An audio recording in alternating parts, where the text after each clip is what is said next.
Hello everyone, welcome back to Shri Shyam stitching ideas. Friends, आज इस video में आपके साथ लॉन्ग गाउन की कटिंग और स्टिचिंग शेयर करने वाली हूँ। तो मैंने यहाँ पर 4 मीटर सॉफ्ट ऑर्गेन्जा फैब्रिक लिया है और लाइनिंग के लिए मैंने साटन फैब्रिक लिया है।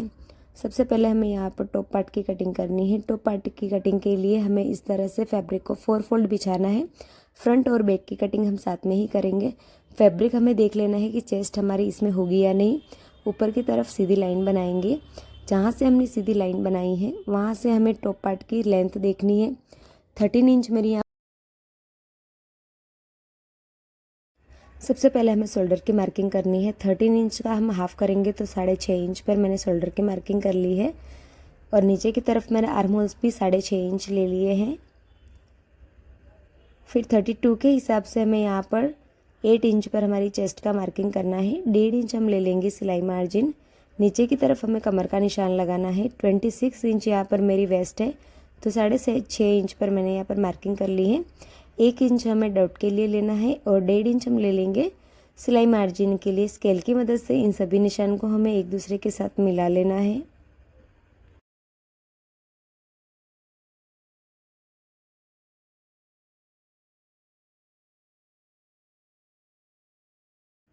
आर्म होल्स का शेप लगाएंगे तो बैक के लिए हमें 1 इंच पर मार्किंग करनी है और फ्रंट के लिए हमें हाफ इंच अंदर की तरफ से मार्किंग करनी है।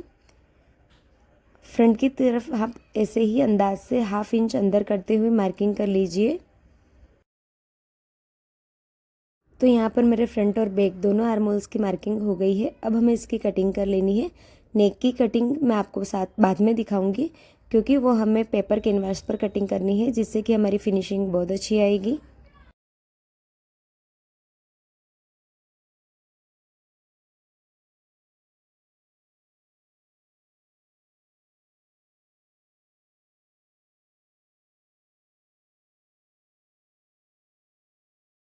अब हम यहाँ पर सेंटर की मार्किंग लगा लेंगे नेक के लिए।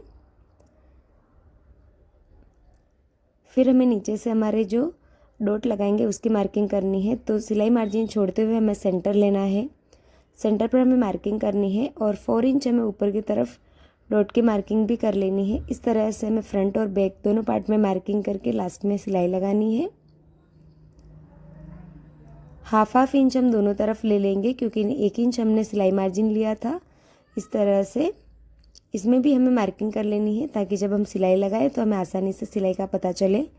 बैक पार्ट को मैंने अलग कर लिया है और फ्रंट के आर्म होल को हमें अलग कर लेना है। अब हम यहाँ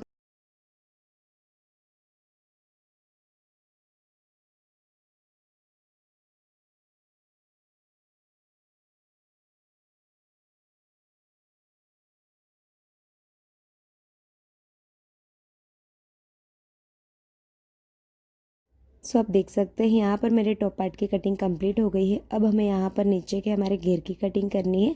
तो बचे हुए फैब्रिक को मैंने अच्छे से बिछा लिया है और यहाँ पर साइड से जॉइंट था उस जॉइंट को भी मैंने हटा लिया है और यहाँ पर मैंने डबल फोल्ड लिया है। किसी भी एक साइड से आपको कपड़े को उठाना है और इस तरह से आपको ट्रायंगल शेप में बिछा लेना है। जिस तरह से हम अम्ब्रेला लहंगे की कटिंग करते हैं सेम इसी तरह से आपको कटिंग करना है। यहाँ पर हमें हमारे टॉप पार्ट को लेना है। टॉप पार्ट को लेंगे और वेस्ट की मार्किंग कर लेंगे। इस तरह से हमें रख लेना है। इस तरह से आप किसी भी साइज़ की कटिंग कर सकते हैं और आपकी कटिंग का जो नीचे का घेर का कपड़ा है वो बिल्कुल भी कम ज़्यादा नहीं होगा। देखिए, तो इस तरह से मैंने जब मार्किंग लगाई है तो मेरा यहाँ पर 1 इंच एक्स्ट्रा आ रहा था तो 1 इंच एक्स्ट्रा आया है। देखिए इस तरह से। तो इस 1 इंच को हम कम करने के लिए दोनों साइड से हाफ इंच ऊपर की तरफ निशान कर लेंगे जिससे कि हमारा जो फैब्रिक नीचे का जो फैब्रिक है वो हमारी चोली के साथ में परफेक्ट आ जाए। तो इस तरह से हमें दोनों तरफ से हाफ इंच ऊपर की तरफ उठा लेना है। फिर हमें इसे अच्छे से गोलाई का शेप लगा लेना है। देखिए, हल्के हाथों से आपको इस तरह गोलाई का शेप लगा लेना है। फिर हमें एक बार और चेक कर लेना है। तो देखिए यहाँ पर मेरा जो मेज़रमेंट है वो चोली के हिसाब से बराबर है। कमर में इस तरह से लंबाई का गोलाई का निशान लगा लिया है। अब हमें यहाँ पर हमारे जो गाउन है उसकी टोटल लेंथ लेनी है। तो मेरी यहाँ पर जो टोटल लेंथ है वो है 50 इंच। 50 में से हमें 13 इंच यानी ये जो राउंड शेप है वहाँ से हमें 13 इंच ऊपर की तरफ छोड़ देना है। 50 इंच पर हमें 1 इंच ऐड करके लेना है। तो यहाँ पर मैंने 51 इंच पर मार्किंग कर ली है।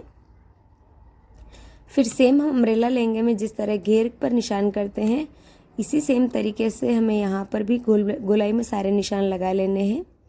तो देखिए जहाँ पर भी हमारी नीचे की लंबाई का मार्किंग है वहाँ से हमें पूरे में इस तरह से गोलाई में मार्किंग कर लेनी है।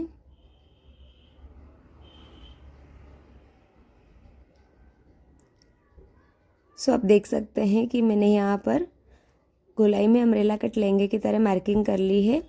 इस मार्किंग के ऊपर से हमें इसे कट कर लेना है, ऊपर से भी हमें इसकी कटिंग कर लेनी है। तो यहाँ पर हमारा जो मेन फैब्रिक का घेर है वो कट हो गया है। अब हमें अस्तर पर कटिंग करनी है। अस्तर के लिए मैंने सेम इसी तरीके से कपड़े को ट्रायंगल शेप में बिछाया है और ये जो मेरा मेन फैब्रिक है वो हमें इस पर बिछा लेना है। अच्छे से सेट कर लेंगे और कमर से हमें सेम मेज़रमेंट रखते हुए इसे कट कर लेना है। और हमारा जो मेन फैब्रिक है उससे आपको अस्तर के फैब्रिक को 3 से 4 इंच कम रखना है। और फिर बचे हुए कपड़े में से हमें स्लीव की कटिंग भी कर लेनी है। तो स्लीव की यहाँ पर मेरी जो लेंथ है वो मैंने रखी है 16 इंच और 2 इंच का नीचे की तरफ मैं बेल्ट लगाऊंगी क्योंकि मैं यहाँ पर पफ स्लीव बना रही हूँ। ऊपर की तरफ से हमें 3 से 3.5 इंच माइनस करना है। इन निशानों को हमें सीधा कर लेना है। देखिए फिर हमें यहाँ पर पफ के लिए कपड़ा छोड़ना है। तो आप अपना जितना भी पफ चाहे, तो मैं यहाँ पर कम पफ में रेडी करने वाली हूँ। तो 2 इंच पर मैंने यहाँ पर पफ की मार्किंग कर ली है। फिर हमें यहाँ पर आर्महोल्स मेजरमेंट कर लेना है। तो मेरा यहाँ पर आ रहा है 6.5 इंच और 1.5 इंच हमें यहाँ पर सिलाई मार्जिन ले लेना है। तो ऊपर की जो हमारी मार्किंग है वहाँ से हमें 6.5 इंच पर इस तरह से मार्किंग करनी है और उसमें फिर साइड से हमें 1.5 इंच और सिलाई मार्जिन के लिए ले लेना है।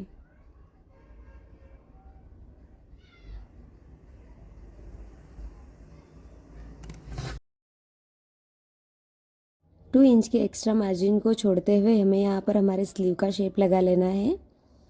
नीचे की तरफ से हमें फिटिंग का मार्किंग लगाना है। तो 2 इंच पर हमने जो ऊपर पफ के लिए एक्स्ट्रा लिया है वही सेम हमें नीचे भी 2 इंच पर लेना है। इस तरह से हमें 2 इंच पर मार्किंग कर लेना है। फिर हमें स्लीव की फिटिंग की मार्किंग करनी है और फिर हमें यहाँ पर 1.5 इंच एक्स्ट्रा कपड़ा लेना है जो कि हमारा सिलाई मार्जिन होगा। तो देखिए इस तरह से मैंने यहाँ पर सभी मार्किंग कर ली है और मार्किंग को मैंने मिला भी लिया है। अब हमें यहाँ पर हमारे स्लीव की कटिंग कर लेनी है। स्लीव की कटिंग के बाद हमें यहाँ पर मार्किंग पर जहाँ पर हमारा पफ हमें बनाना है वहाँ पर हमें कट्स लगा लेने हैं ताकि हमें पता रहे कि हमें कहाँ पर चुन्नट लेनी है। फ्रंट स्लीव में हमें हल्की गोलाई और देनी है। तो इस तरह से हमें गोलाई का शेप लगा लेना है। फिर इसे हमें कट कर लेना है।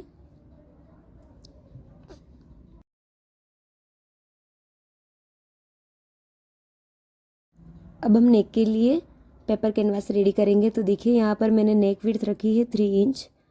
बैक और फ्रंट की मैं साथ में ही कटिंग कर रही हूँ, इसीलिए मैंने यहाँ पर 3 इंच पर पूरे में मार्किंग कर ली है। स्केल की मदद से सीधी लाइन बनाएंगे। फ्रंट नेक मैंने रखी है 4.5 इंच और यहाँ पर साइड से भी हमें 1 इंच एक्स्ट्रा ले लेना है। इसे हमें नेक का शेप लगा लेना है। फिर हमें बैक पार्ट का लेना है। तो बैक पार्ट की जो लेंथ है वो हमें एक्स्ट्रा रखनी है। तो मैं यहाँ पर 7 इंच रख रही हूँ। आप अपनी पसंद के अनुसार रख सकते हैं, बट अगर आप ज़्यादा रखेंगे क्योंकि हम डोरी लगाने वाले हैं तो वो बहुत अच्छी लगेगी। इसकी कटिंग कर लेंगे।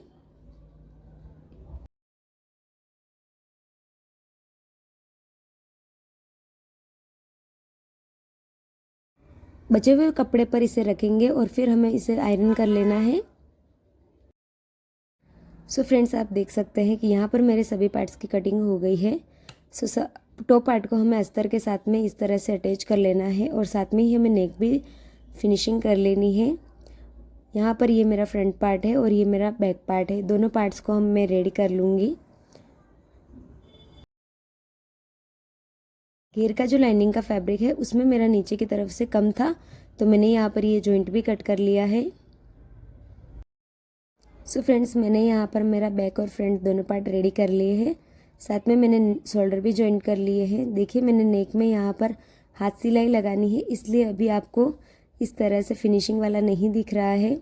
बट सच में ये बहुत अच्छा रेडी हुआ है, आप देख सकते हैं। नेक भी मेरी बहुत अच्छी स्क्वायर में कटिंग हुई है और घेर में भी मैंने नेफे की तरफ सिलाई लगा ली है और नीचे की तरफ मैंने जॉइंट में भी सिलाई लगा ली है इस तरह से। अब हम टॉप पार्ट को हमारे घेर के साथ अटैच करेंगे। पहले मैं आपको स्लीव का दिखा देती हूँ कि स्लीव हमें किस तरह से अटैच करनी है। तो देखिए, जहाँ पर मैंने मार्किंग की है वहाँ से हमें छोटी छोटी चुन्नट्स लेनी है और फिर नीचे की तरफ भी हमें इसी सेम तरीके से चुन्नट लगाते हुए बेल्ट लगा लेना है। वो बहुत अच्छा लगेगा क्योंकि ये ट्रेंडिंग स्लीव डिज़ाइन है, इसलिए देखिए। तो आप देख सकते हैं मैंने यहाँ पर छोटी छोटी चुन्नट के साथ में अपनी जो स्लीव है वो रेडी कर ली है।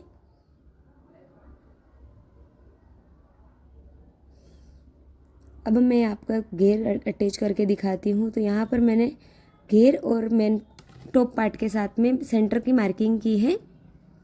आप देख सकते हैं 1/2 इंच जितना कपड़ा मेरा दोनों तरफ से एक्स्ट्रा है घेर में, तो वो हम सिलाई के बाद में निकाल लेंगे। पहले हमें यहाँ पर इसे जॉइंट कर लेना है। चलिए फ्रेंड्स, तो मैं आपको इसे साइड्स और बीच में से जॉइंट करके दिखाती हूँ। तो आप देख सकते हैं कि मेरी जो गाउन है वो बिल्कुल रेडी है फिनिशिंग के साथ में। आप देख सकते हैं नेक में मैंने अभी तुरपाई नहीं लगाई है, वो बाद में लगा लूँगी। मैंने यहाँ पर दोनों डॉट्स भी लगा लिए हैं, सेंटर में भी सिलाई लगा ली है। साथ में मैंने मेरी जो फिटिंग की मार्किंग है वो भी मैंने यहाँ पर सिलाई लगा ली है। आप देख सकते हैं बहुत सुंदर फ्रॉक बनी है और नीचे की तरफ मैं इंटरलॉक यानी कि पीको करवाने वाली हूँ। आप चाहे तो मशीन से भी सिलाई कर सकते हैं। और लास्ट में हम यहाँ पर डोरी के लिए इस तरह से फ्लावर बनाने वाले हैं। तो मैंने यहाँ पर राउंड शेप में फैब्रिक को कट किया है। देखिए, तो आप फाइनल लुक देखिए मेरी गाउन का, बहुत अच्छी फिनिशिंग के साथ में है। हाथ सिलाई भी मैंने कर ली है और यहाँ पर आप लटकन भी देख सकते हैं। मैंने यहाँ पर गोटा पट्टी लटकन में यूज़ नहीं की है साइड्स में, क्योंकि यहाँ पर मेरे फैब्रिक के साथ में कहीं पर भी गोटा पट्टी का जो गोल्डन कलर है वो मैच नहीं हो रहा था। स्लीव देखिए बहुत अच्छी फिनिशिंग के साथ में है। बॉटम से भी आप देखिए स्लीव को बहुत सुंदर है। और ये है मेरे गाउन का ओवरऑल लुक।